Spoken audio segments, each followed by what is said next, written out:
Been paying attention to the news at all in this particular area, Google actually did come out recently and push that back by a year. So now instead of 2022, it's mid-2023 that they're going to do this. So it gives everybody a little bit more time to prepare. Part of the reason they're doing it, because a lot of developers and other third-party DMP companies and things like that, they're like, hey, we don't have time, we're not ready. So there were a lot of complaints within the industry. And also in, I believe it was the UK, they actually initiated a antitrust investigation against Google because Google doesn't actually need third-party cookies. And we'll see in a second, they track you in a bazillion other ways, so they're gonna make money no matter what. But by eliminating the third-party cookie, they may be endangering other businesses out there, and so there's an antitrust investigation in the United Kingdom right now that's looking into whether this is fair or not, and whether they can actually even do it. So pending that, they pushed it back to 2023. So like I just mentioned before, anybody in here that doesn't use at least one of these on a regular basis? I didn't think so. So Google tracks you everywhere. They know everything about your life, whether you want them to or not. They provide you with free services. Some things that you may not even realize are Google. Like some people don't realize Google owns YouTube. Google owns Fitbit. They own Nest. If you have the Nest thermostat, they know how you like to keep your house at home. They know when you come home because they know that the temperature goes down or up when you come or leave. So they track you through all this stuff. They know, where you want to go on vacation, by what flights you're looking for. There's all kinds of things that they keep track of. So they don't need third-party cookies. They're going to make money off you regardless. So first-party cookies versus third-party cookies. This is some area of confusion for some people. Google's not getting rid of support for all cookies. If they did, their business would collapse. They primarily thrive off of first-party cookies. And what that means is they're collecting information on all those properties that I just showed you on the slide before. They're all collecting information on you because those are Google properties. They own them. They can collect information when you come to those sites. They're not relying on information that's been collected from other sites.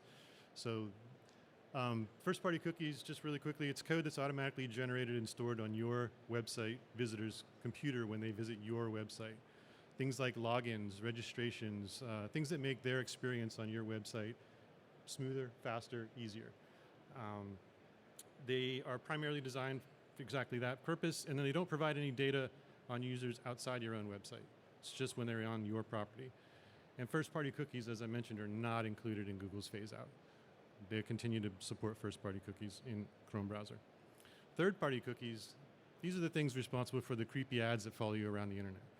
So if you go to Amazon and you're looking at a pair of shoes on Amazon and then you leave and you go to CNN or you go to Fox News or you go to wherever you go to get your news and you see an ad for those shoes for the next 2 weeks, that's third-party cookies at work. They're tracking you across the internet. There's a lot of things that happen between the time you look at that ad or that product on Amazon and then you get that ad delivered to you. I'm not going to go in depth on all of that. If you want to talk about that, we can offline. But that's there's a whole process there, and there's a whole industry there, the multi-billion-dollar industry that provides that service, and they're going to be impacted by this third-party cookies going away. Impacts of third-party cookie removal depending on 3 different areas. For users, for us, when we're online, it's actually potentially good because less creepy ads following you around, you have more control over your privacy online, and it's going to force advertisers to show more relevant advertising, which we'll talk about in a little bit, contextual advertising. So you'll see things that are more relevant to what you're interested in or the content that you're consuming while you're online.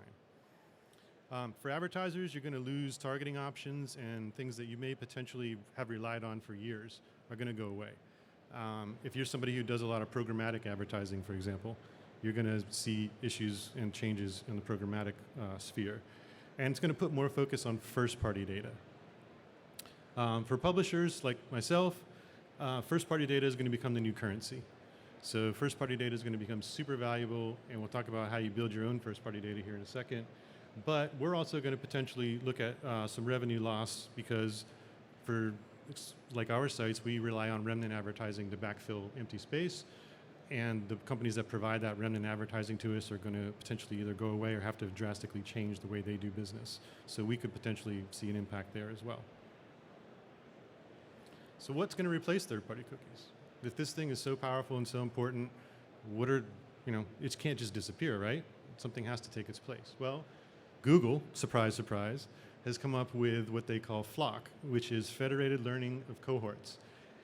It's a type of anonymous tracking. It's not a third-party cookie. And again, if you guys want to go into what that really means deeper, you can look it up online, or I can answer some questions afterwards. But basically what that does is it's going to take a look at your behavior online anonymously, and then lump you into a group of other people that kind of have that same behavior and create cohorts and give it a label.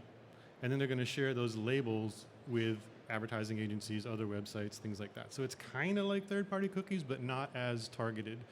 And so that's Google's own proprietary system. It has its good and bad parts. It's not universally accepted yet.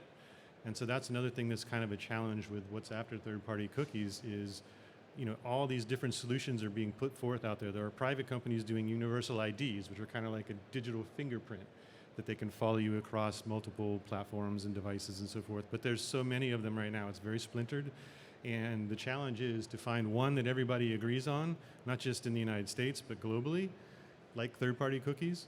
And right now, that's a real issue because there's no single governing body, which is part of the problem, and then there's no single accepted solution across all advertising platforms. So it's kind of in limbo right now. So until they get that figured out, one of the best things that you can do to help support your own business or your own website is work on your own first-party data. And that's, again, collecting data on people that interact with your content or interact with your products and services or your events or whatever it is that you sell or you produce, is taking hold of that information that you can track about people. So these here are some sort of free, easy-ish ways to kind of do that. And some of you are probably doing a lot of these already. Logins and registrations, if you require any sort of login or registration on your site, of course, now you can follow people where they go within your own site and build personas about what they do when they come there. Surveys, another great way, send out surveys to your customers and figure out what they do or don't want. A lot of you already probably do that. We do that a lot at Bonnier, and it's a great way to collect information about your customers. Landing page A/B testing, something as simple as if you're launching a new product or a new service, have more than one landing page or one campaign that you can kind of test against and see, like, okay, well, do people click on the red button or the green button more? Or do they, this call to action, does that work if it's down here in the corner, if it doesn't work if it's up here in the top? There's lots of little things you can do, just customer behavior, to kind of help figure things like that out. Customer incentives, these are discounts. People sign up, give you an email address, they get 10% off their next purchase, things like that. You see that pretty common across the internet. And then exit interstitials. If someone goes to leave your site, as the mouse scrolls up to the bar for them to click on another URL, I'm sure you've seen this before. A little pop-up comes up and asks them to give you some information, sign up for an email, sign up for a discount, something like that. But all of these things are sort of free, easy ways to collect first-party data about existing customers and potential customers who visit your website. On the social media side, there is super in-depth audience insights and analytics if you want to take the time to get into it in both Facebook and Instagram. It'll tell you what posts perform the best, what copy performs the best, what time of day performs the best, what part of the country people come from and most and interact with your content. There's all sorts of information you can get in there. If you look in the insights section, and you can change the time frames. I mean, it's super valuable information that a lot of people just don't have time, or they don't have the understanding to kind of get in there and figure out what that really means for their business. But it's there and it's available for free. So I suggest you take it. It's the business suite on Facebook. And then Facebook tracking pixels. So this is something that's a little bit more advanced, but basically Facebook allows you to put a tracking pixel on your website. And so we use this. I'll tell you one way that we use it.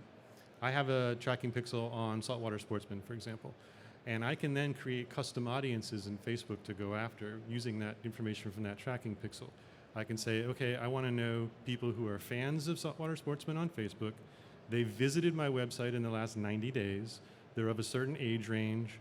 They live in a certain part of the country, or they have boating or fishing interests. I mean, the sort of variables you can put in there are very dynamic and endless. I would suggest not getting too deep because the audience will be really tiny and it's going to cost you more. The more targeted you get in Facebook, the more it costs to reach that audience. But so I can tell you of all those things, okay? So I did that for Saltwater Sportsman, and also you can upload your email address list to your Facebook account to match against your existing email customers. So when I did that, I said, okay, I want to find out all of those things, and I want to know if they're not currently on my email address. And it kicked me back an audience pool of 200,000 people. So that now I can go, I've got 200,000 people who aren't fans, or excuse me, are currently fans of saltwater sportsmen, have been to my website in the last 90 days, but are not on my email address. Guess what I'm doing? I'm going after those folks right away. And the pricing on it is not terrible. Again, you need to understand what how much a customer is worth to you, obviously. But for me, in this certain scenario, if I get a new email address for Saltwater Sportsman, it might be worth, in the lifetime of that engaged email customer, 20, 25 bucks. I'm paying less than $1 for each one of them. I'm going to do that all day long. And it's probably more valuable to you guys where your lifetime value of your customer might be hundreds or thousands of dollars, and you're getting them, in this case, for less than $1 or $2 or even $5. You still want to be able to do something like that. We'll talk about that here in just a second, about what that looks like.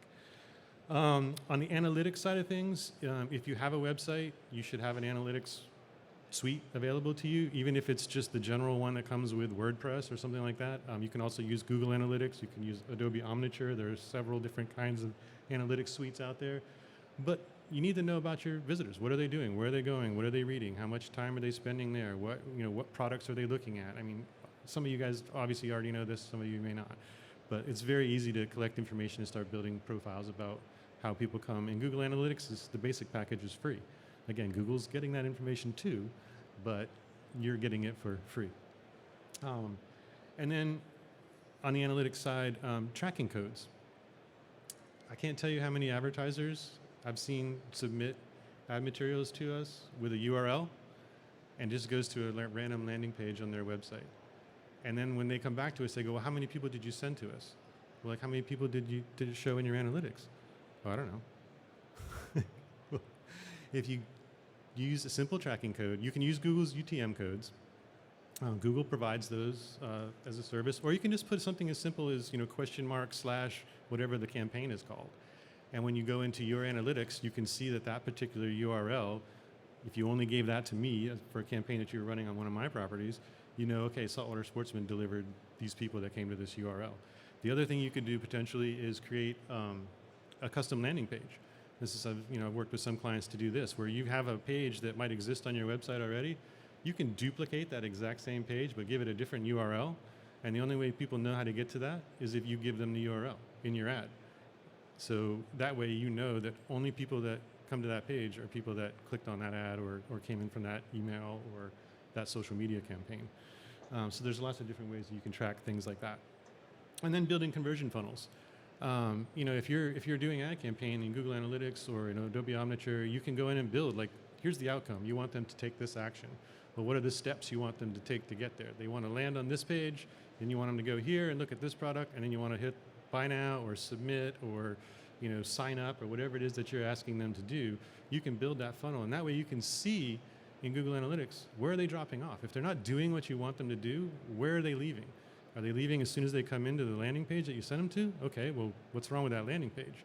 Now you got to go back and figure that out. Or if they get to the part where they get to the cart and then they abandon there, well, what's wrong with your cart? Is the pricing not right? Is the cart not work properly? It helps you kind of figure out and streamline the process so you can make conversions at a higher rate. And then on the email side of things, first-party data, we'll talk about, again, here in a second, collecting emails. But when you have emails, services like MailChimp, which is a relatively inexpensive service that a lot of people use when they're first starting out with email marketing, they allow you to segment your audience into multiple different sub-audiences, for example. So you can know if someone has made a recent purchase, okay, they're in a recent purchase bucket over here. If they got to the cart but they abandoned, they're in the abandoned cart bucket over here. If they like fishing products, they looked at a bunch of different ads or clicked on things with fishing products, but they didn't click on anything boating or they didn't click on anything water sports, you can segment them that way. So you can really divide your audience down into very targeted segments and do multiple email campaigns that way. And it's another collection of first-party data that helps you. So paid first-party collection strategies. Those were all relatively free ones that we just talked about, that are simple, free stuff that you can do without spending a lot of money. This one, again, we talked about lead gen campaigns. This is what I was talking about with Facebook.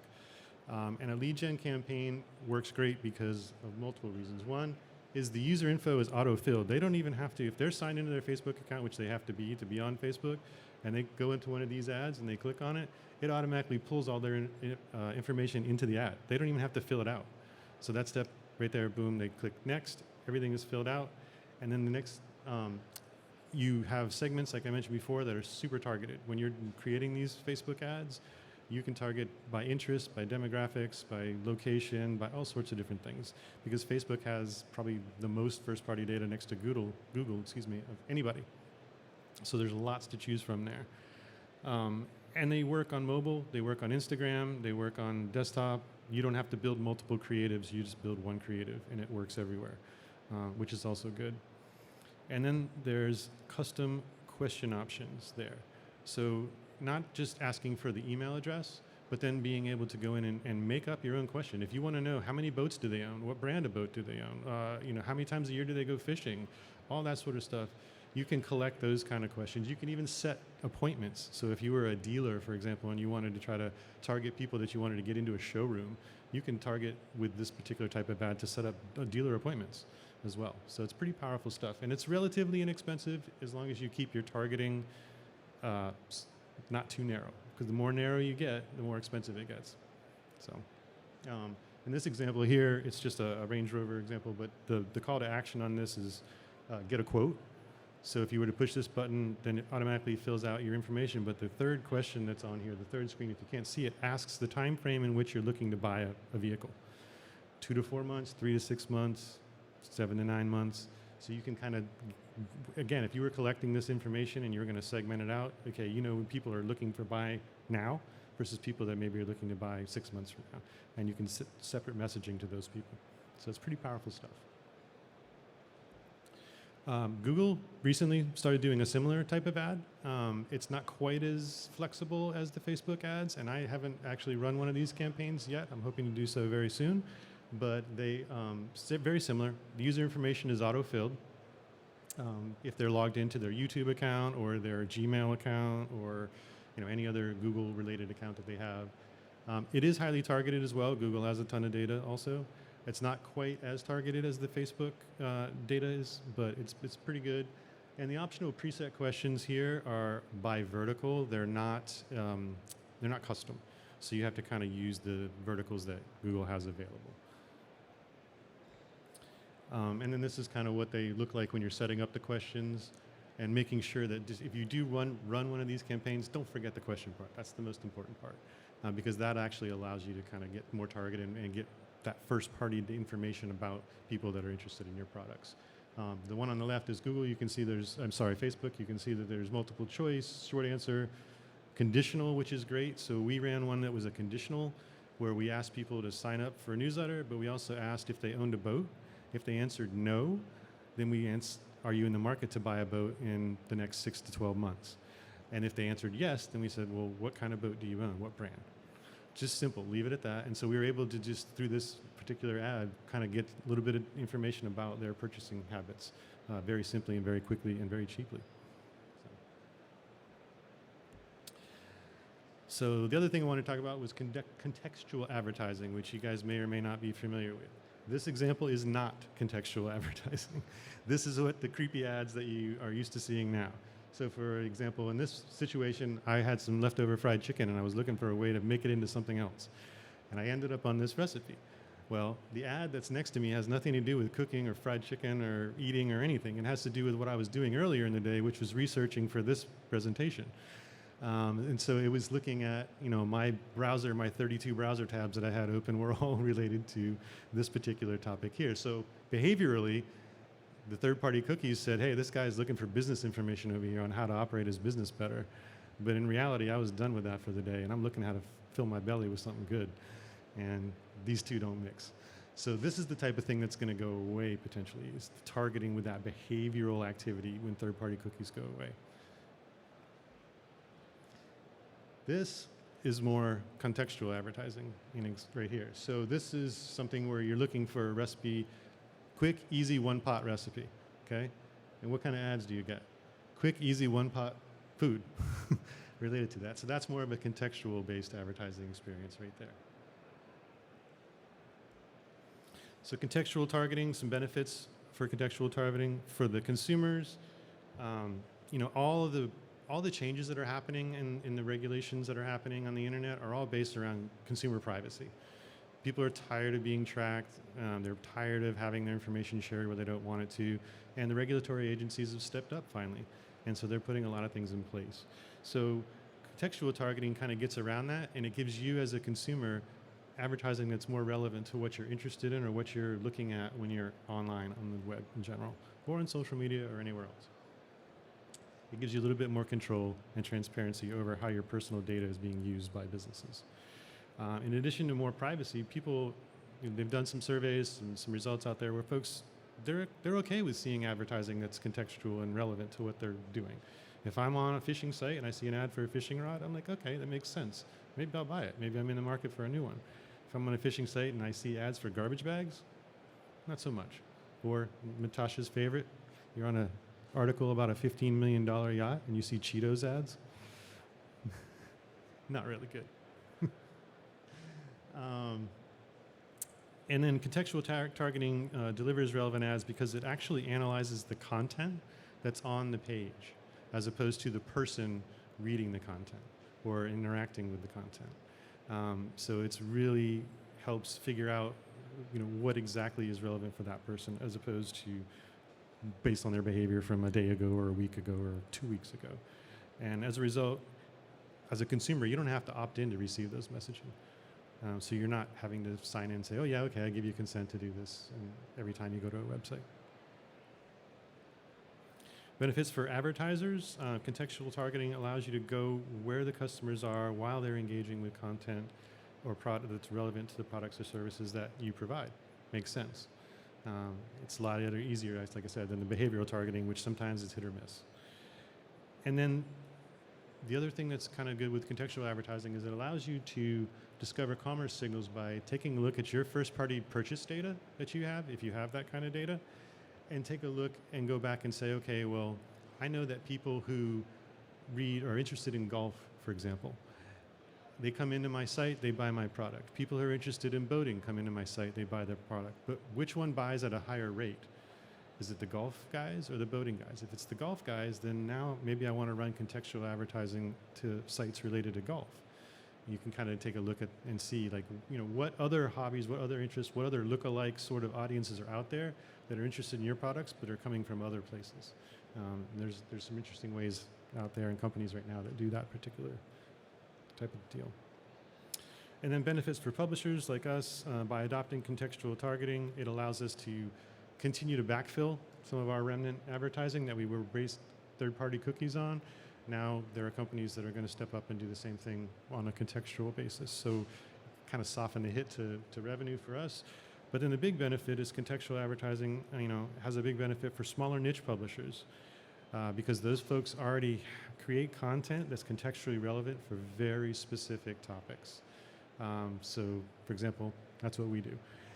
We create content around boating, fishing, wakeboarding, water skiing, all those types of things. So if you're looking, you create those kind of products, which a lot of you do, having contextual advertising with those audiences is a big plus. And then lastly, some contextual targeting upgrades for 2021. So contextual targeting in the past has really relied on keywords mostly, but with advances in technology in the last decade, deep text and image analysis is one. So using machine learning and AI, there are companies now that provide contextual targeting capabilities where they can go in and they look at the text and the images, in some cases even video and audio on the page, and they're able to take all of that information and synthesize it together to figure out what the context of that information is and be able to deliver advertising that's relevant to what they scan on the page, as opposed to the behavior of the person, like we said, that's reading that content. Media lookalikes, that's what we were just talking about with the golf example. Using your first-party data to build lookalike audiences and reach customers without third-party cookies. And then built-in brand safety. One of the advantages of the AI and machine learning and that sort of targeting is that not only does it know that this particular piece of content is relevant for your ads, but it can also take a look at it and go, even though that might be about that kind of lifestyle activity, maybe it's a negative article about that, you don't want your ads to show there. And so it's smart enough to know in the context of that particular article that, yes, this might be about the subject that you want to be near, but not in this context. And so it'll keep the ads away and keep your brand safe from being around content that you don't want it to be associated with. So, and that's pretty much it. So thank you very much for your time. If you guys have any questions, I think Liz has a mic.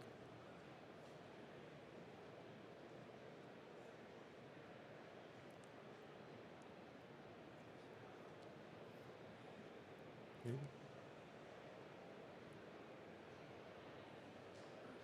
Thank you very much. I was wondering, when people clear out their cookies, what happens?